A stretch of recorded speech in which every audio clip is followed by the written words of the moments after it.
I would like to start off today's session by really going into the details of the panel that we're here for today, which is Resilient Crafts and Design Houses, Adapting to the Newly Shaped World. On behalf of Irthi Contemporary Crafts Council, I will be moderating today's session. And as Irthi and Bulgari aim to preserve cultural heritage both in the UAE and Italy, they have joined forces in the aim of sharing this knowledge surrounding curating, documenting cultural heritage today through these virtual sessions. Hopefully, this wouldn't be the only virtual session we'll be having, and this can lead to so many more with many great panelists such as yourselves. Her Excellency Reem bin Karam. She's the director of Nama Women Advancement Establishment, an establishment which manages and supports various entities under its umbrella, including Irthi Contemporary Crafts Council. Reem firmly believes that creative collaborations such as this one are necessary for the social empowerment of Emirati craftswomen and actively supports their development in their professional, social, and personal fields. We also have Her Excellency Manal Ataya. Thank you so much for being here. She is the Director General of the Sharjah Museum Authority and is tasked with the overall management of 17 museums in Sharjah. Manal is a postgraduate in museum studies from Harvard University. She provides strategic forward planning and advising in international museum best practice and policy while overseeing the running of several departments. She serves on many advisory boards and is passionate about her advocacy initiative for accessible arts education and programs that promote cross-cultural dialogues. His Excellency Sheikh Salim Faisal Al-Qasimi, thanks again for being here, is the founder and creative director of the award-winning Fikra Design Studio. Fikra specializes in bilingual print and new media design solutions. Sheikh Salim leads his journey as a designer, educator, and entrepreneur from two creative bases, Sharjah as well as New York. His work is a unique celebration of his lifelong interest in investigating the intersection between the Arabic cultural tradition and the modern lifestyle through design. We have also Lucia Boschini, who is the brand and heritage creative curator at Bulgari, in charge of the historical assets of the company. Since joining Bulgari's marketing department in 2001, Lucia has gained profound knowledge on the brand's iconic and stylistic evolution and has left a distinctive mark in defining and leveraging the brand's creative codes and core values.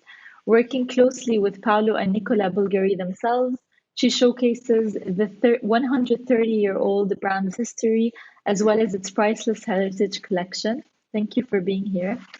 And finally, Gianpaolo Della Croce, who's possibly the most stylish one of all on this panel. He's the High Jewelry Senior Director at Bulgari since 2003. He began his career as a gemologist in 1986. And since then, Gianpaolo coordinated the gemological lab, the jewelry product development, quality control, bespoke jewelry creations, and the after-sales service at Bulgari. He believes that high jewelry has to maintain a common thread with the heritage.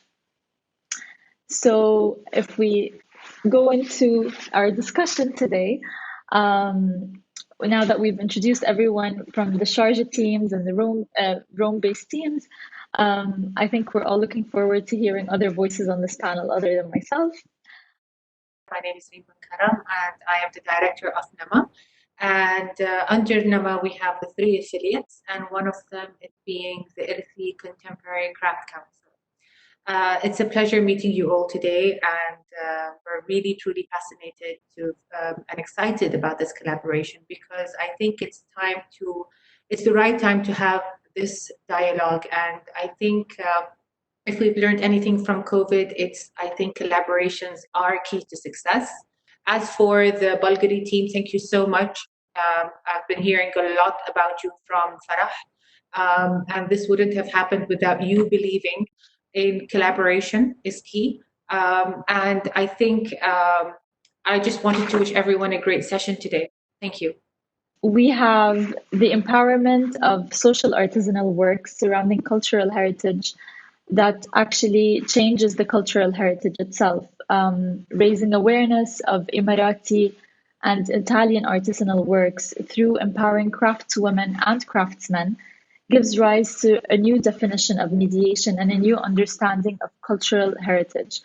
So I guess my first question to everyone here is, how does this practice propel the conversation of cultural heritage forward beyond the production of artisanal works through the articulation of the whole setup of supporting artisans in each city?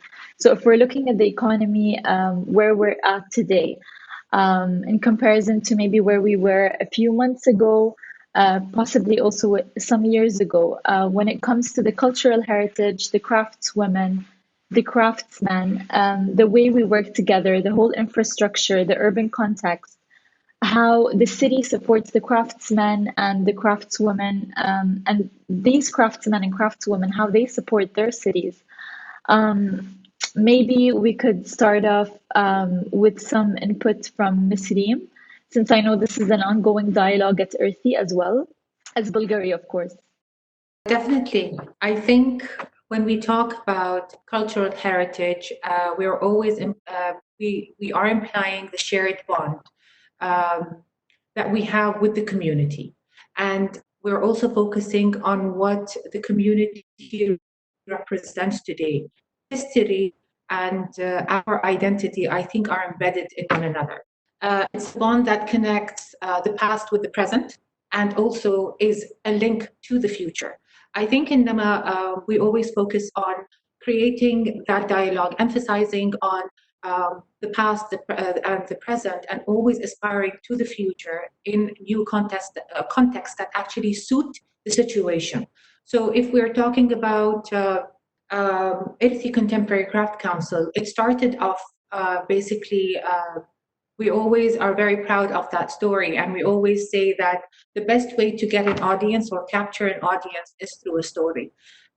With Irthi Contemporary Craft Council, what happened is that 4 years ago, the chairperson of Nama Women Advancement Establishment, who is Jawahar bint Muhammad al-Qasimi, she is the wife of the ruler of Sharjah and our chairperson, decided to visit one of the eastern region just to sit and, talk to the ladies, see what's going on. And she was actually approached by an elderly, a senior woman who was called Ahmed, which refers to Ahmed's mother as a translation. So Ahmed comes in and gives Her Highness a beautiful hand-woven bag made out of telly, which is a technique that is used of thread work in the UAE.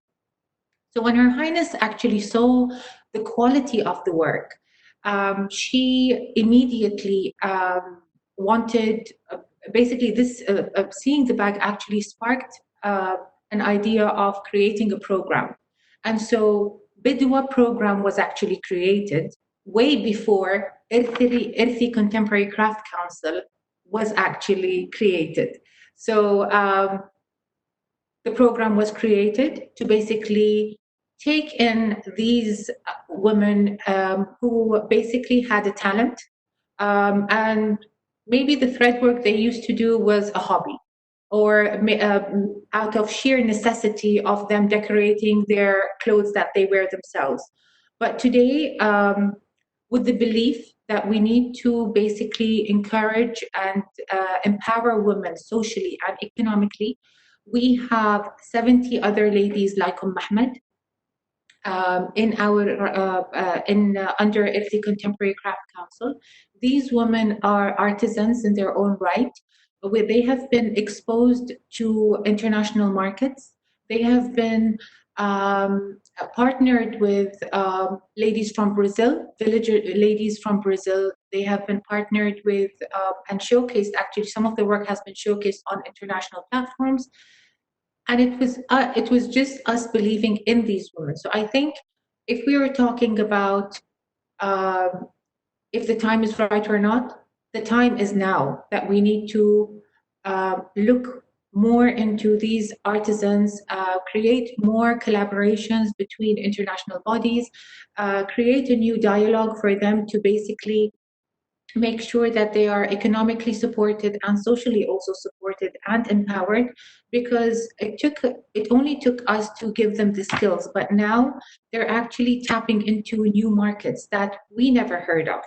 They live in a community which has its own needs and requirements. So we are only here to give them the skills, but at the same time, once we made sure that they had the skill, we tried to also make sure to protect them in a way from the market, because we know that there are a lot of dangers that may happen, and we don't want them risking or someone conning them. So I think that is one of, obviously, Irthi's mandates, but it's beautiful to see how these women have completely created their own dialogue today. So I think if we're worried about post-COVID, I'm actually not worried at all, because these women are resilient and culture is resilient. And I think it's shown us through the different wars that, we've seen, and through the different, whether it's being earthquakes in some countries or wars in others and political issues in other countries. I think heritage, culture, women, I stress again, women are very resilient. Obviously, are definitely our partners, but I think it's the women that tend to be more aggressive, because they wanna. They're the one. They're by default the nurturers. So by default, they want to continue and not stop. And it's beautiful to see, if from our point of view, how Irthi has opened up doors. How these women, these elderly women, have actually created jobs for their sons and husbands now through Irthi. So it took that woman to open up these doors where the man had the opportunity, but he never looked at it because it was never a necessity. So I think that is how we're looking into it. We're very optimistic about the future. Can't wait for the post-COVID, because we are working on different projects at the moment, trying to adjust these ladies and artisans and our teams, internal teams, on what is the next best way to approach things, knowing that some countries are, still under lockdown, others aren't. The market is still recovering. Markets may have a few, will take a few more years to recover in terms of the economy, but we are extremely optimistic. So we're in a good space, I guess. We are in a good space. So I totally agree on the fact that the COVID can be an opportunity. I mean, this lockdown period definitely is an opportunity to further develop and change the things in a way things have been done in the past. So definitely what Bulgari did, for instance, was to readjust, to respond to these difficulties very fast yet very strong way. For instance, converting the production of certain perfumes into the sanitizing gel for the hands to be given to the most important hospitals in Italy, in the UK, and several countries of the world. But also the fact that our designers, for instance, our artisans, because our designers are undoubtedly artisans, they have this capability through their hearts and hands and bright mind to create art crafts, art pieces. And it's not just by chance. 7 out of the 8 designers we have are women. So this is because of the sensibility. This is because of the ultimate taste they have while being inspired by the heritage. Heritage is the milestone, the point of reference for our future, for our today and our future.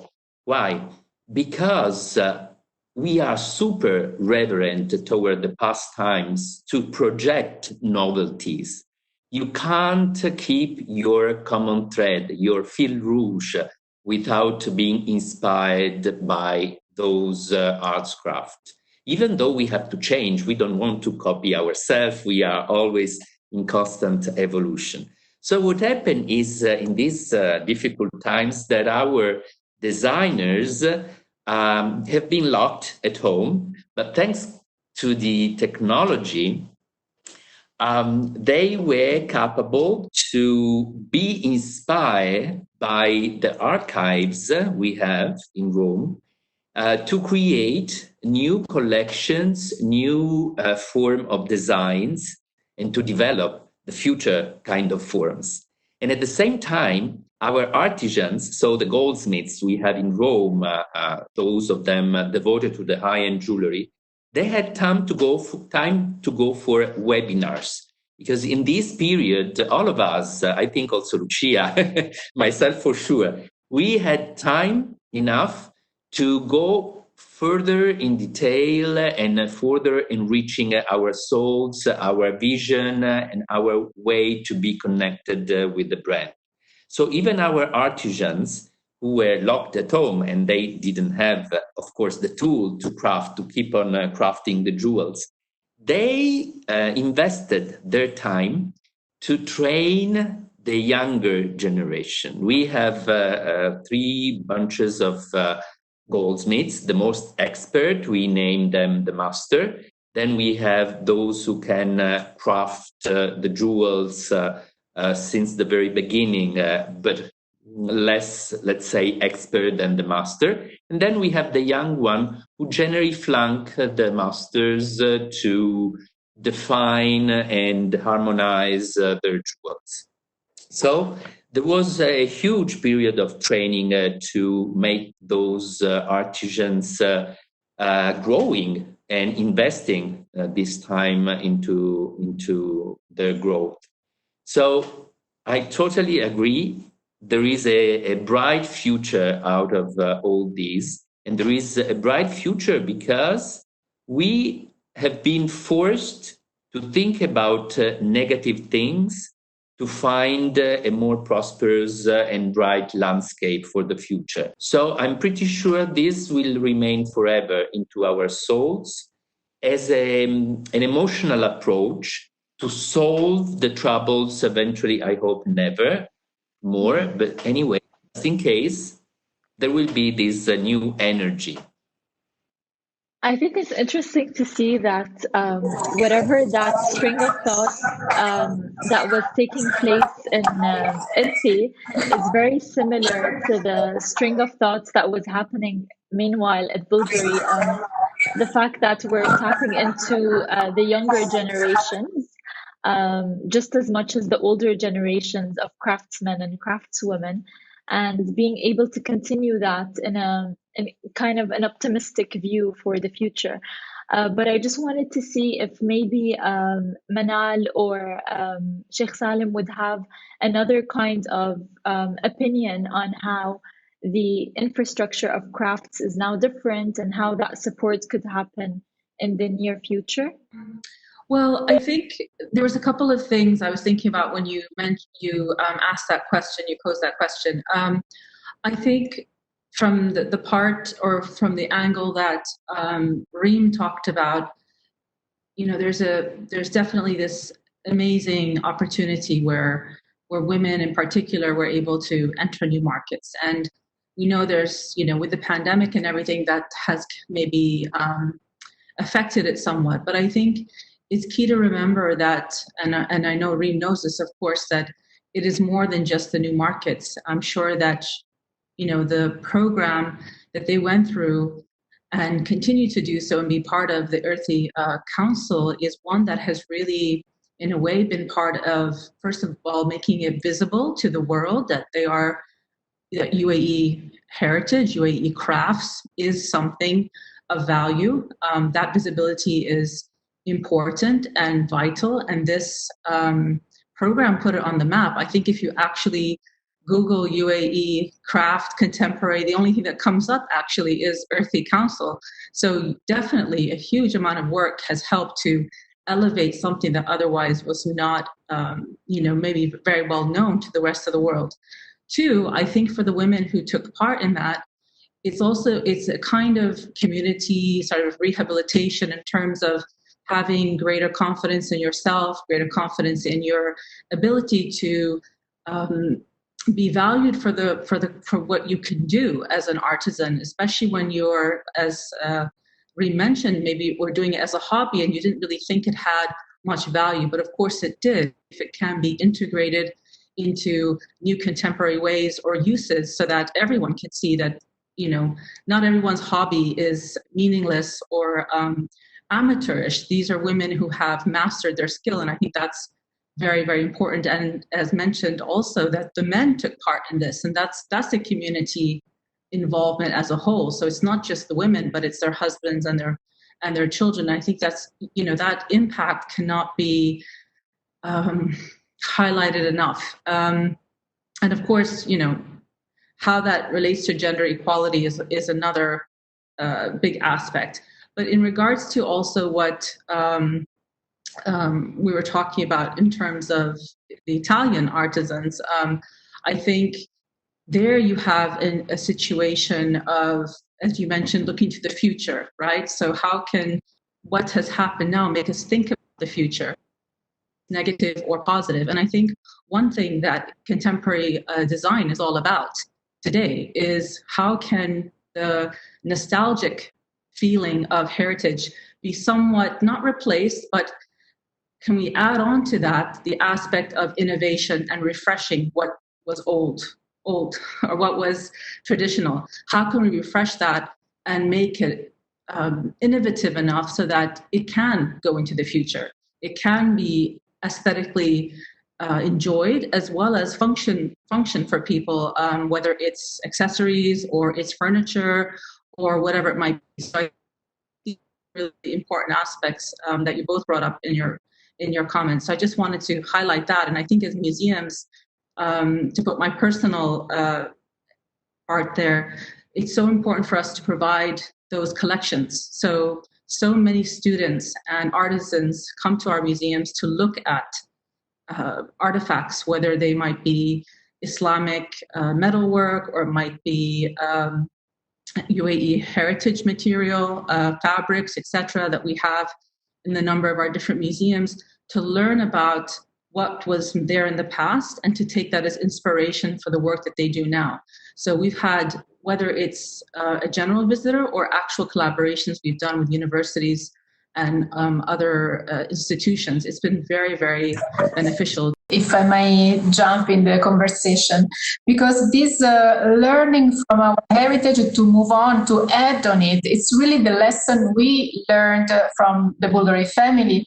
Since the from the founder, Sotirio Bulgari, who was bringing with him his knowledge and his expertise. He was a silversmith.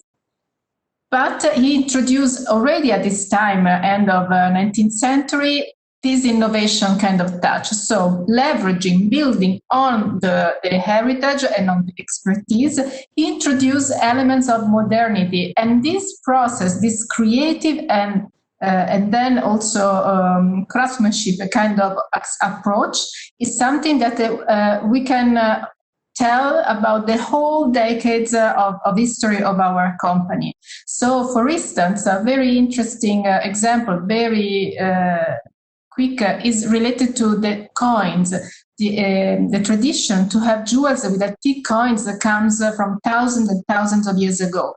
And it was very much popular in Greece, from which the Bulgari family comes from, at the end of 19th century. Mr. Nicola Bulgari, having a personal love for collecting coins, he wanted to introduce a very modern and daring and contemporary kind of style in jewelry in the mid of the 60s, things like this I'm wearing now. So again, it's an inspiration that comes from the past, also from a long past, which is really far ago, but reinterpreted and enriched with something completely new and innovative. So innovation is definitely fueled from the past if there is the talent and the knowledge to really build on it. All right, thank you so much, everyone, for your input. I think we can now move on to the next question, which is regarding what's going to happen once, the whole economy is rebooted. So after the economic reboot that the world is going through at the moment, there are so many products that are deemed as irrelevant today. Do you think that there will be more individuals that are willing to follow the craftsmanship route? Has design thinking and value for the artisanal change? So many of the things that we are assessing every day as relevant or irrelevant, our lives, our homes. We're editing everything. But I also know that, Gianpaolo, during this time where you've been away from your jewels and you were away from the craft and the handmade, unable to adorn yourself with this craftsmanship or these collectible items, you were making necklaces out of flowers at home, and you were adorning yourself with them. So I guess my question is it the same, or is it making you miss and appreciate the craft even more than ever, being away from it? And I also know that there's the the Bulgari B01 collection, for instance, that was inspired by the Colosseum and the modern geometry and designed in collaboration with Zaha Hadid. So do you imagine that this kind of, or this method of marrying design and crafts will continue going forward in today's economy, or not? This kind of marriage between craftsmanship and design. I also think that this question is really targeted at Salim, who's dealing with product design or design in general with Fikra Design Studio. Do you see that the craft will have more or less of an influence on design, and would design have more of an influence on craft? Speaking about the UAE, the region, and also internationally. Hi, everyone. Thanks for inviting me today.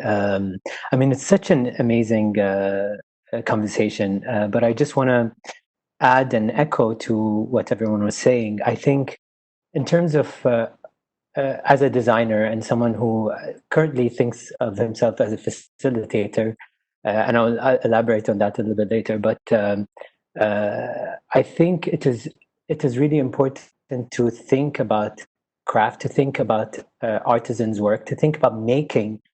Never think about it in isolation. It is always in building upon something and then telling a story of something, addressing a specific point of view or a theme. And I'm really interested in the mid-pandemic narrative of what artisans and what designers have been making and doing. And when I was talking about the facilitator notion, I think over the past 3 or 4 years, Fikra took a leap where we opened the campus called Fikra Campus. And Fikra Campus is a lot of different things, a co-working space, a cafe, a gallery space, and things like that. But we have a yearly educational program and a residency program, a 3-month residency program where designers would come and create works based on things that they're interested in. It's mostly research driven. I think there'll always be products that are deemed irrelevant at some point or another. Products that last and are considered timeless are products and sometimes even services that tell a specific story, that are more human, that people can start to relate to, and this is, I think, what makes product timeless. I think that's what make artisanal products and design products, well thought out design products, extremely important and can remain timeless, because they always are carefully designed. They always tell a story or an experience or has this human touch that a lot of products, that are fast made or do not tell a story specifically are ones that exist in a specific vacuum in some place in time and disappear and will not be missed. So I think it is really important to think about these products and even services that tell specific stories, that document specific moments in time. And I think that's what make artisanal products very important. I think it's also important to say that not all products that I think that is valuable to me is going to be valuable to other people. I think there are specific things that I consider extremely valuable because of the story that it tells me, the connection that I have to this specific product. But I think artisanal products in general are considered valuable because they always tell a specific story. They're also unique in the sense that they're not necessarily mass-produced. They're not, not everyone has the same specific thing.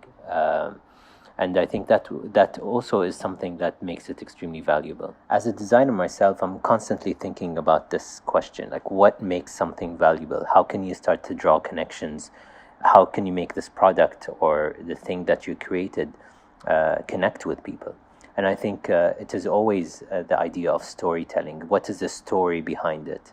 How can this thing become unique? How can it connect with people's feelings, people's the way that they react to it? I think that is really, really important. For sure, for Bulgari, craftsmanship, it's a very serious topic, a very serious matter. Since Sotirio's time, Sotirio is our founder, of course, he already wanted to really focus on the artisanal skills that he and his family had, and he kept infusing this attention for design and craftsmanship, and still today, after more than 130 years, it's such a dear topic to us. So throughout different historical moments and of course different challenges, our craftsmanship staff, they have been really learning and evolving so much in order to be able to match the requests and the needs that every now and then they came up. So also now we are facing new challenges. The company has basically two major priorities. First, support our artisans with the proper learning tools, and so to support in evolving their expertise more and more as a daily kind of activity. And the other area of intervention is related to technology. Of course, the balance has to be very well kept because we still want to have our artisans to have their manual skills to be the leading skills. That's the treasure they have. But still, nowadays, tools that can help in enhancing what they can create out of their hands. But it has to be done properly because technology, if abused, can really spoil the result. And so we want to really give the emphasis to the human skill that are behind our jewels and our products. I guess this brings me to my next question, which really targets a marketing or a communication issue. Have you witnessed a difference in engagement from the audiences towards marketing campaigns that have been released in regards to heritage collections? So that's whether it's in the context of Bulgari, the heritage collections of jewelry, or in the context of museum collections, whether they're temporary, permanent, rotating. How much engagement is really happening with the audience? And do we need to do campaigns? Who do they really target? Are people interested in knowing the value of these savoir-faire elements that are present in every city? maybe we could start off with the Bulgari team, since we know that Lucia is someone with great knowledge on heritage collections and the cultural heritage of Italy, of Rome in specific, as she visits museums every weekend, every Sunday. While Manal probably lives in a museum. We really have the best of the best here. I will leave the floor open to both of you to target these questions. Despite the fact that as a company we started our activities very long time ago in 1884, for a number of reasons, the company didn't communicate much about our heritage until 2009. That was the year of our 125th anniversary, and that was considered a proper moment to celebrate our legacy. So creating a new exhibition, the very first exhibition about the Bulgari heritage, thanks to 3 years of intense research and archive kind of activity. Then we realized that it was really a very impactful set of stories that was very much appreciated from the audience, and that was the response really all over the world. We had our exhibition traveling, starting from Rome, of course, which is our native town, then moving to Paris, and then to China, Beijing and Shanghai. And after that, we created a new concept about heritage exhibition, publications. So we started communicating in different ways, and of course with different kind of marketing support. And every time we had a very positive response. And still today, now we are, of course, doing on a regular basis heritage campaigns. We meet people in our lectures. We organize important exhibitions all over the world. We have also a permanent exhibition area in Rome about heritage, and we call it Domus, which means house in Latin, and it's actually right at the second floor of the Via Condotti store, our historical store, and that's really our home in a way, because it's where the Bulgari brand started. Well, the interest from the audience, it's extremely warm and constant. This is something I have to really admit. There is always a huge request of content. This is even more relevant, in my opinion, now in this moment where we have to be connected only through digital tools, because people are more and more interested in something that it's authentic, real, and it's interested in knowing real stories. That's why I think the heritage is even more important in nowadays situation. Actually, the jewelry campaigns have been quite drastically changed into the past few months, and there is a more sober way to communicate. There is a lot of attention, especially at Bulgari, to the responsibility big brands have to support these difficult times, such as what we did, investing a lot into the research with the Italian Ministry of Health. I believe the strategy for the exposure of heritage and its promotion needs to change. I have seen that it has often been put into quite a rigid box and often is quite cliched. For today, I believe our audiences, our community are different in that they are much more globalized and see that there are a lot of similarities and interesting combinations that can occur when our heritage is looked at in terms of other heritage around the world.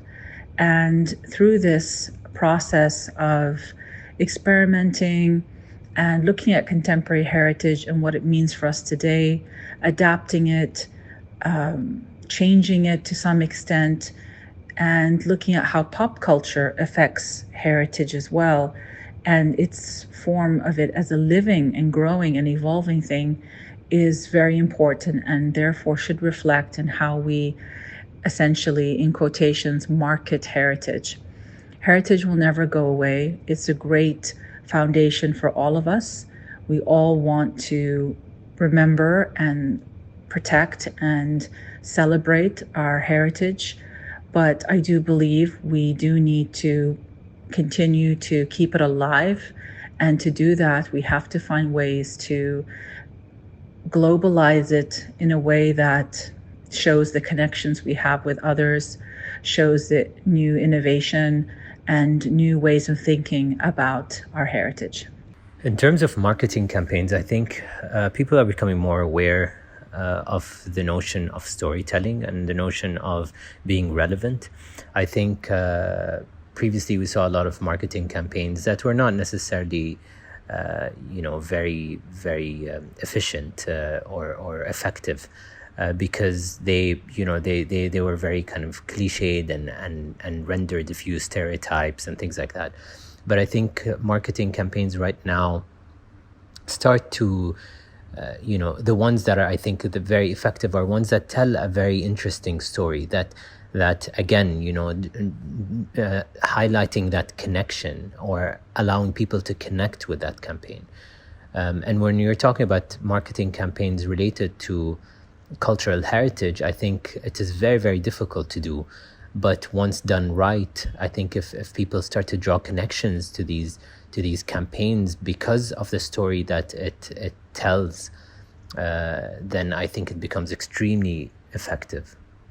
So I also think that the relevance is extremely important. These campaigns need to be very relevant to the people who it's supposed to communicate with.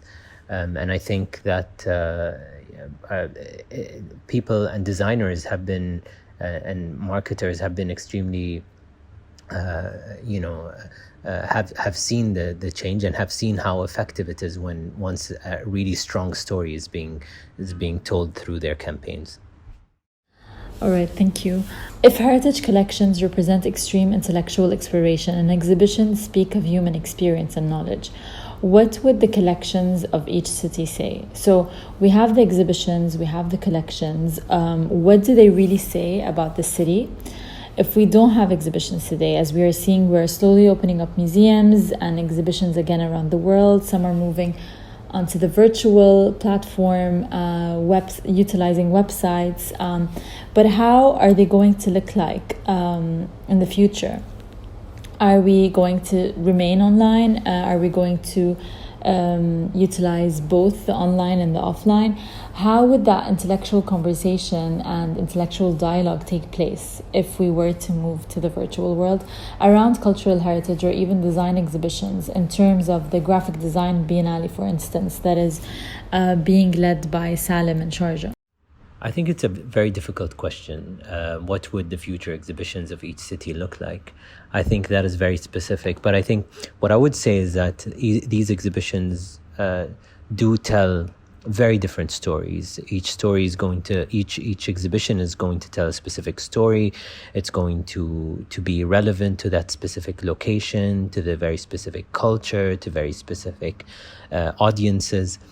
And I think it's, exhibitions, also the way that they exist, whether they're going to exist online or whether they're going to exist in a physical space, is also going to change the way that we exhibit our work and what we're going to show and how we communicate the work in these different exhibitions.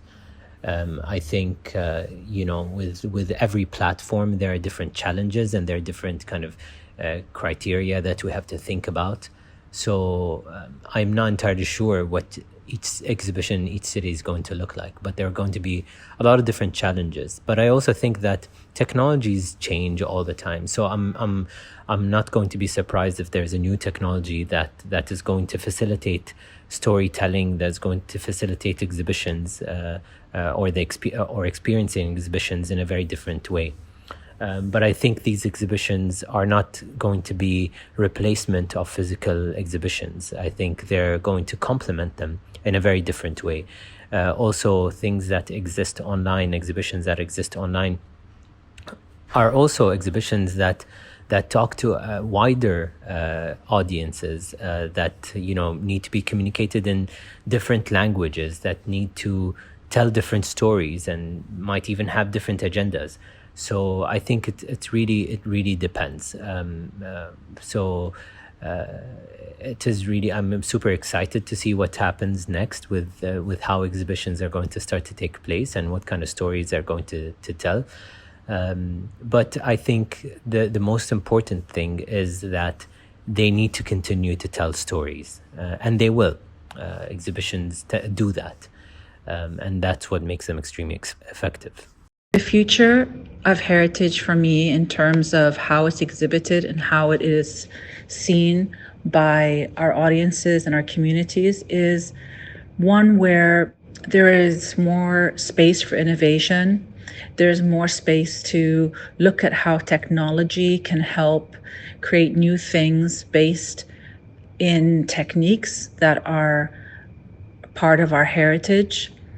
We can also look at how our customs, our traditions may be similar or may be very different than others, and a way in which we can play off that and experiment with that and create something new, create something exciting, I think is very important. And I think we all have to know and realize that actually so much of our heritage is shared. Fundamentals of our heritage are shared across the world. And I think more of what we show in our exhibitions, wherever that might be, should highlight how much we have in common and how much we can learn from each other with new techniques, looking at new media, looking at new ways to work with or have relationships with different types of artists. So combining a craftsperson with an architect, or a musician with someone who creates traditional furniture. I think they're great ways that different types of skills, different kinds of artistic endeavors can, once put together and once allowed to work together, can really create something exciting and new. This takes us to the final question of the day. The obsession with heritage by both culture and politics is due to a respect for the past, which gives a sense of belonging, a collective consciousness to a community. How do heritage collections maintain a sense of identity for each city? So heritage is sort of this intersection of culture and politics and the space where they come together, where they converge, where they play off of one another and give a sense of context for various cities and their citizens. So what do these crafts collections really impart on us? Maybe Manal could somehow conclude the session for today, if that's not too much to ask. Culture and heritage are very powerful. They are a key source of our identity as a community, as a nation, as a people. And it's no surprise that in times of conflict, heritage is often one of the key and first elements of a society to be destroyed or damaged. Because in conflict, people know that to destroy elements of someone's cultural heritage is to destroy their sense of identity. And this is a tool that can be used very negatively. Therefore, so many countries, including the UAE, have supported and have given a huge amount of expertise and financial support to ensure that what has been lost due to conflict and war can be restored, can be brought back to life. And I do believe that it's not just, of course, these cultural monuments or heritage-related sites that are important, but it's also those customs and traditions that as a people can be threatened when there is conflict.